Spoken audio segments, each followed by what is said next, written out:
Hi అండి, నమస్తే. మన వంటిల్లుకు స్వాగతం. ఈరోజు మన వంటిల్లో మన రెసిపీ కోడి కాళ్ళ కూర. ఈ కోడి కాళ్ళ కూర చాలా టేస్టీగా ఉంటుందండి. అందరూ తప్పకుండా ట్రై చేయండి. ఇంకా హెల్త్కి కూడా చాలా మంచిదన్నమాట. ఇది మన కాళ్ళలో కాలుష్యం లేని వాళ్ళు తప్పకుండా ఈ కూర అయితే తినాలి. ఇందులో ఉన్న కాల్షియం, ఐరన్, విటమిన్స్ మనకి హెల్త్కి చాలా ఉపయోగపడతాయి. ఇది రైస్లోనికే కాదు, ఇంకా చపాతీ రోటీలో కూడా తినొచ్చు. మనం ఎలా అయినా తినొచ్చు, ఇలా కాళ్ళుగా కూడా తినొచ్చు. చాలా బాగుంటుంది. అందరూ తప్పకుండా ట్రై చేయండి. ఎలా చేయాలో ఈ వీడియోలో చూపిస్తాను, రండి.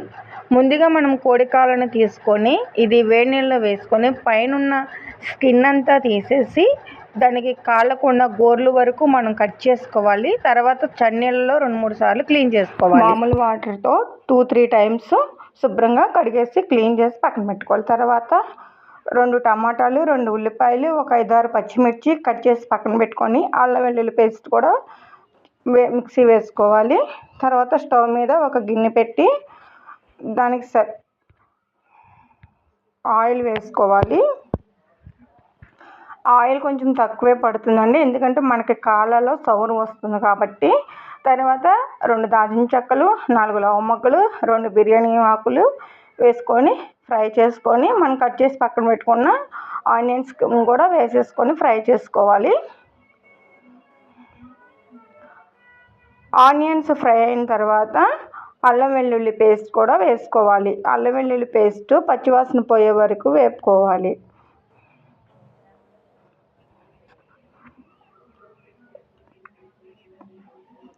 తర్వాత మన పచ్చిమిర్చి చీలికలను కూడా వేసుకోవాలి. పచ్చిమిర్చి కొంచెం ఎక్కువ ఉంటే స్పైసీగా బాగుంటుంది. పచ్చిమిర్చి కూడా ఫ్రై చేసుకొని తర్వాత టమోటా ముక్కలను కూడా వేసేసుకోవాలి.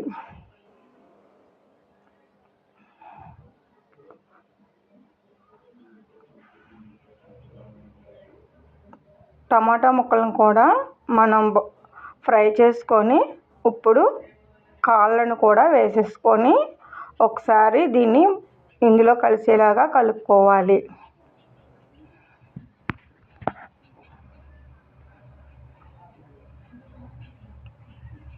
ఇలా బాగా కలుపుకొని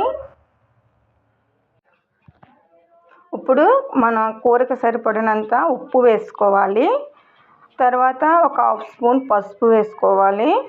ఉప్పు పసుపు బాగా కలిసేలాగా కలుపుకోవాలి.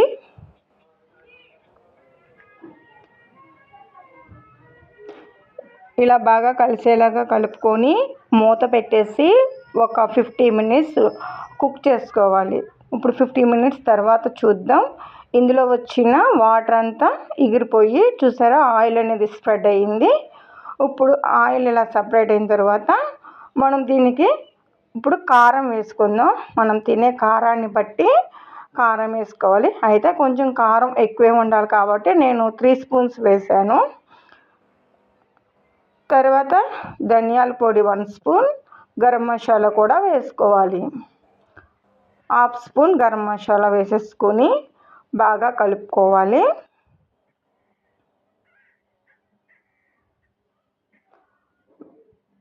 ఇలా కలిపేసుకొని ఇప్పుడు మనం వాటర్ వేసుకోవాలి. చూసారా, ఈ విధంగా ఉప్పు కారం మసాలా అంతా కాళ్ళకు పట్టేలాగా బాగా కలుపుకొని ఇప్పుడు మనం ఈ ముక్కలు మునిగే వరకు వాటర్ వేసుకోవాలి. కొంచెం ఎక్కువే వాటర్ పడతాయి, ఎందుకంటే మన కాళ్ళు లోపల ఉడకాలి కదా, అందుకని వాటర్ ఇట్లా మునిగేలాగా ఎక్కువగా పోసుకొని బాగా మరిగించుకోవాలి. ఇలా కలిసేలాగా కలిపిని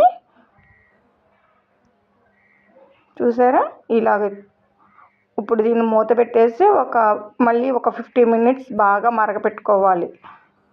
ఇందులో వాటర్ అంతా ఎగిరిపోవాలి. షేర్వాలాగా కావాలంటే ఇలా ఉంటే సరిపోతుంది, షేర్వాలాగా ఉంటుంది. లేదు ఇంకా థిక్గా ఉండాలంటే ఇంకొంచెం ఉడకపెట్టుకుంటే కొంచెం ఇంకా దగ్గరగా థిక్ గ్రేవీగా ఉంటుందన్నమాట. ఇప్పుడు దీనిపైన మనం కొత్తిమీర వేసేసుకొని గార్నిష్ చేసుకుంటే కమ్మని సువాసనతో మన కోడి కాళ్ళ కూర అయితే రెడీ అయిపోతుంది. చూసారండి, కమ్మగా చాలా టేస్టీగా ఉంటుంది. హెల్త్కి కూడా చాలా యూజ్ఫుల్ అవుతుంది. మరి ఇంత మంచి రెసిపీని మీరు కూడా తప్పకుండా ట్రై చేయండి. మన వీడియో కనుక నచ్చితే వీడియోకి ఒక లైక్ చేయండి. ఛానల్ని సబ్స్క్రైబ్ చేసుకోండి. Thanks for watching. బాయ్.